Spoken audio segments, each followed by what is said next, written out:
NIS America is great for bringing us extremely obscure JRPGs. They brought us Hyperdimension Neptunia and the Atelier games, among other different ones. Now they brought us Time and Eternity, a strange animated JRPG. It tries to be different and stand out from the rest. Does it present to you a good time, or will it suck for all eternity?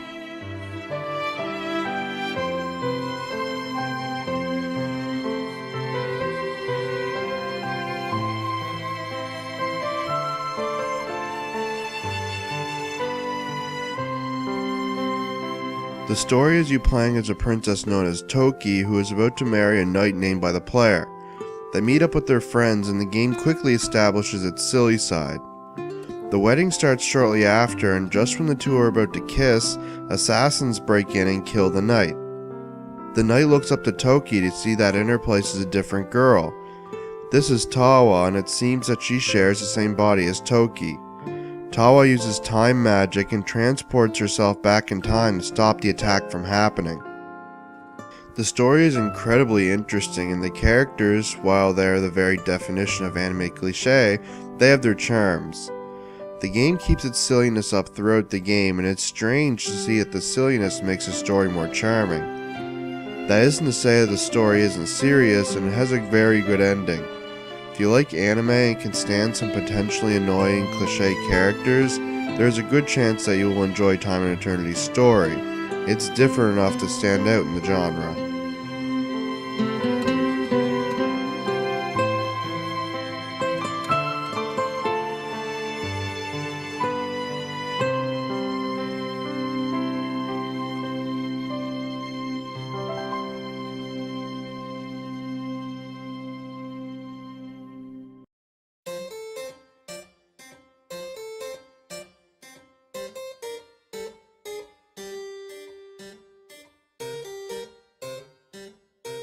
It's fine that the story is so good, but a video game is nothing without its gameplay, and that's where Time and Eternity stumbles.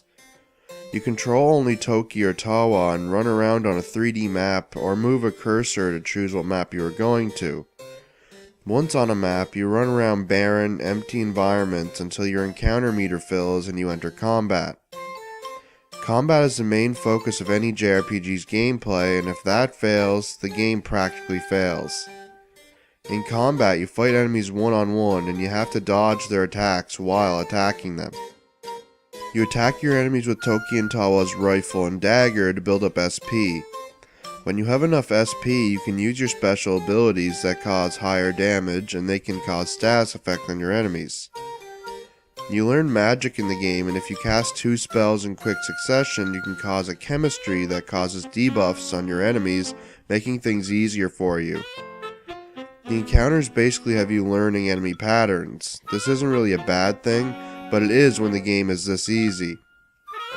The only time I had any difficulty with this game is coming on the end, and I think I was underleveled. Every time you level up, Toki and Tawa switch places, and there are small differences between them other than appearance-wise, but it hardly changes anything.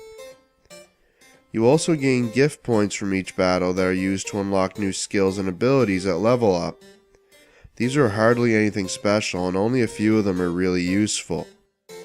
The gameplay is extremely repetitive, and you'll be fighting a lot of annoying enemies. I found myself wishing it was over many times, regardless of how much I like the characters and how much I like the story, and that's a bad sign.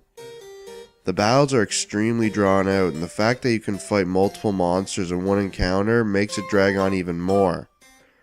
On top of the easy difficulty, there isn't much depth to the combat.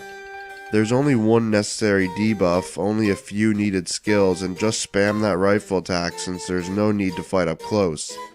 Sure, Tawa is worse with a rifle than Toki, but it hardly matters. There are also boatloads of side quests for you to embark on. They're the typical fare, but they have the game's silliness, which makes them a little more interesting.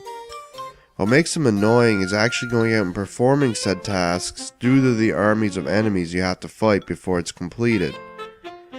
These side quests also reward you with pathetic amounts of money and gift points, and some new gear the odd time, making them almost worthless if it wasn't for the funny bits of dialogue. Overall, I found myself skipping them and wishing the game was over coming on the end.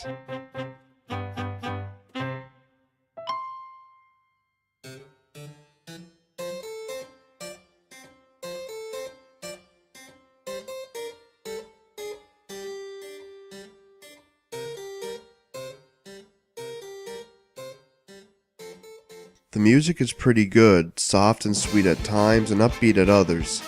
It's a very well done soundtrack and the Japanese voice work is well done as well. I honestly never tried the game in English since the horrors of Magipac's previous console JRPG, Arcrise Fantasia, is still fresh in my mind. It's not published by the same group, but I prefer the Japanese track for games like these. There are the occasional annoying characters, but that's unavoidable in anime RPGs.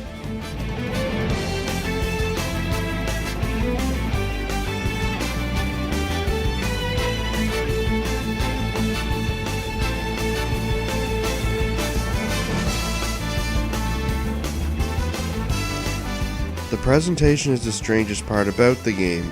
There are no real character models, instead the characters and enemies are incredibly detailed 2D sprites. Here's where things get dicey however. The sprites look great, definitely some of the best sprites I've seen, but they have very few animations. You'll notice they recycle the same few animations throughout the entire game, and the non-important NPC characters suffer an even worse fate and have no animation aside for flapping lips. The only characters to have a moving animation is Toki and Tawa, so when another character needs to move, they just disappear and reappear in the new location. It's incredibly jarring and terrible to look at. The environments are in 3D and it's done in the same style as the Paper Mario series. The characters are 3D but represented by 2D sprites, seeing as they have circular shadows as in the Paper Mario series. There are times when the game can look like an anime, which is what the developers were going for, but it's upset far too often by the lack of animations, and by every so often I mean in every scene that isn't just Toki or Tawa and Drake. The environments are, as mentioned before, empty and featureless and they lack any personality. The enemy design suffers here as well. Most of the monster designs are reused and just given different stats and a palette swap. Now this is common in most games, but when you fight the same enemy with the same patterns and attacks in different areas, it comes off as lazy.